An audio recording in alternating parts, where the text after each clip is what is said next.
Mais uma aula sobre os animais vertebrados e neste vídeo falaremos sobre os répteis, a classe dos répteis. Nessa imagem aqui da abertura você encontra alguns representantes de seres vivos que pertencem à classe dos répteis: tartarugas, lagartos, jacarés.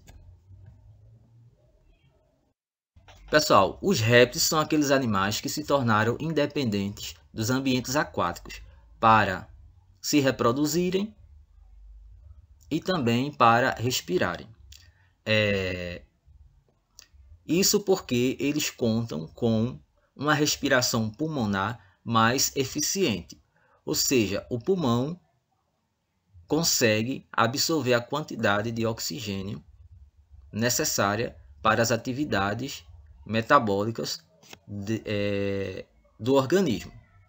A pele dos répteis também é mais grossa e impermeável, ou seja, não permite a passagem de líquidos. Isso porque a pele é recoberta por uma proteína chamada queratina, que também serve para formar placas ou escamas. E também carapaças, como esse exemplo aqui, ó.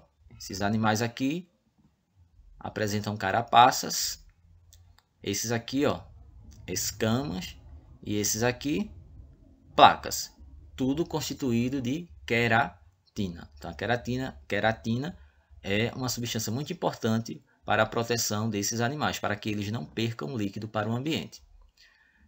Lembrando, gente, que essa queratina é o mesmo material que forma o nosso cabelo e as nossas unhas, por exemplo. Os répteis estão divididos em 3 grupos. Aqui você tem o grupo dos quelônios.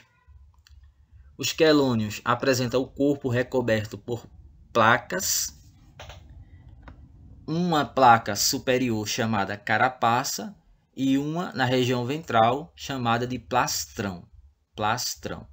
Então aqui, ó, você tem o plastrão abaixo e acima você tem a carapaça. Lembrando que o material que forma essas estruturas é a queratina. Também apresentam 4 patas. No caso das tartarugas, essas patas foram adaptadas para o nado. São utilizadas para o nado. Pessoal, temos também o grupo dos crocodilianos, que são representados aí pelos crocodilos, os gaviais e os jacarés. Os crocodilianos possuem 4 membros, ou seja, 4 patas. São répteis de vida aquática, de ambientes aquáticos.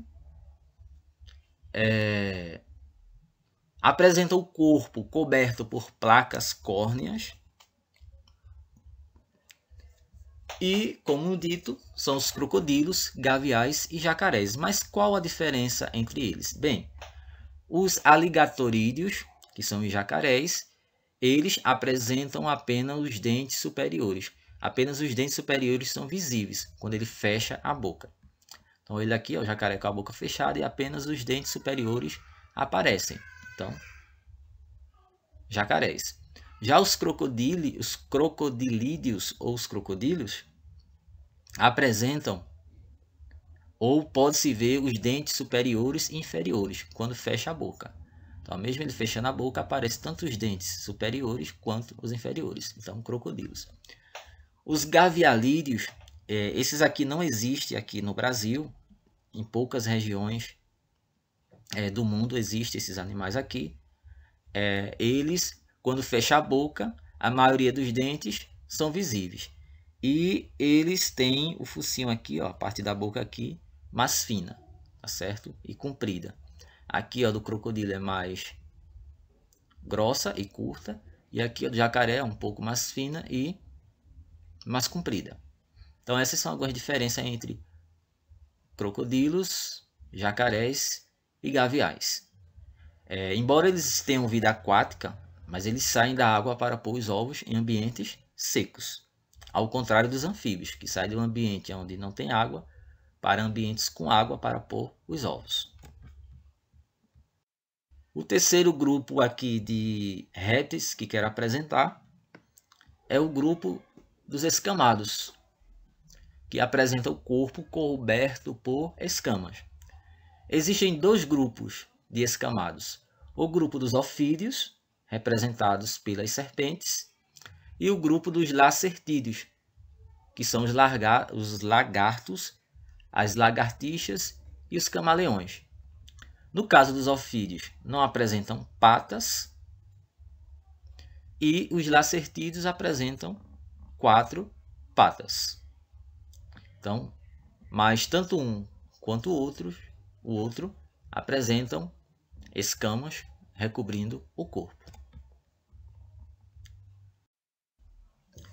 Pessoal, os ovos dos répteis são uma importante adaptação para a vida terrestre, ou seja, a forma como os répteis se reproduzem facilita a sobrevivência deles também em ambientes secos, como é o caso da fecundação interna.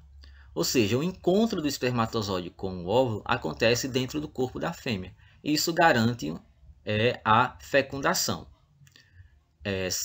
No caso dos anfíbios, essa fecundação era externa, ou seja, esse encontro acontecia fora do corpo da fêmea, que é uma desvantagem aí para ambientes secos.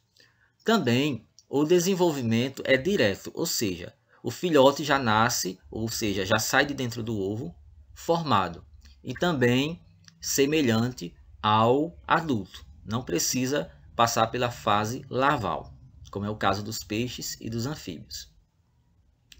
Também o ovo dos répteis apresenta o âmnio, que é uma membrana que delimita a cavidade amniótica.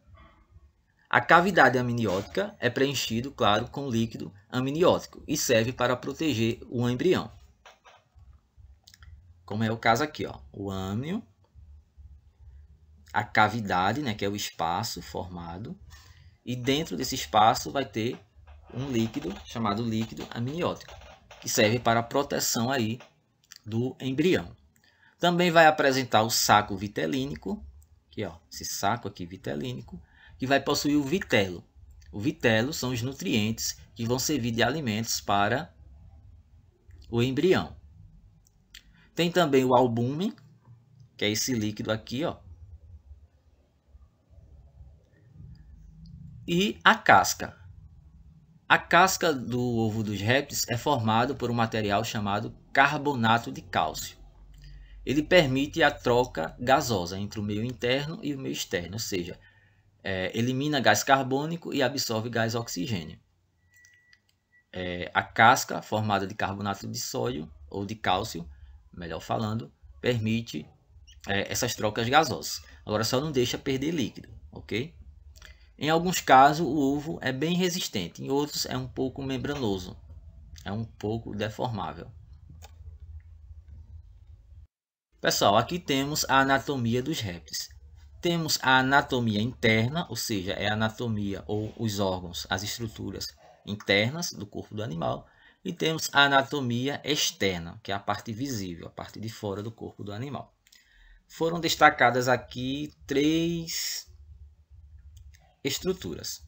Por exemplo, aqui, ó, o ar penetra pelos orifícios nasais,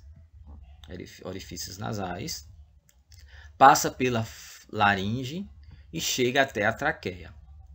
Esta se bifurca em 2 brônquios, ou seja, se divide em 2 brônquios, que entram nos pulmões, onde se ramificam em numerosos bronquíolos. Algumas espécies possuem sacos aéreos, como as aves, mas têm a função de defesa, já que ao encher-se de ar, o animal parece ter um tamanho maior que o real e assim assusta o seu predador. Tem também a pele, que é seca e impermeável. Tem poucas glândulas, não existem as glândulas sudoríparas, porque estes animais não podem perder água. As glândulas sudoríparas produzem suor, e suor a maior parte dele é água. Então esses animais não podem ter essas glândulas para não perder água. Lembre-se que eles vivem em ambientes secos. Os répteis são cobertos de escamas epidérmicas, como os ofídeos e os sáurios, e algumas vezes por placas ósseas, como são os quelônios. Essas escamas se desprendem periodicamente. São as camisas em serpentes. Na maioria dos répteis, a exceção são os ofídeos, as serpentes, o corpo é alargado e as patas pequenas. Estão inseridas lateralmente e, com isso, não podem levantar o tronco do chão, sendo forçados a rastejar. Possuem 5 dedos, tanto na extremidade anterior como na posterior. Nas serpentes, as extremidades desapareceram. A cabeça mantém-se separada e pode girar em todas as direções, como auxílio do côndilo occipital. Então, aqui só algumas informações importantes sobre esses animais.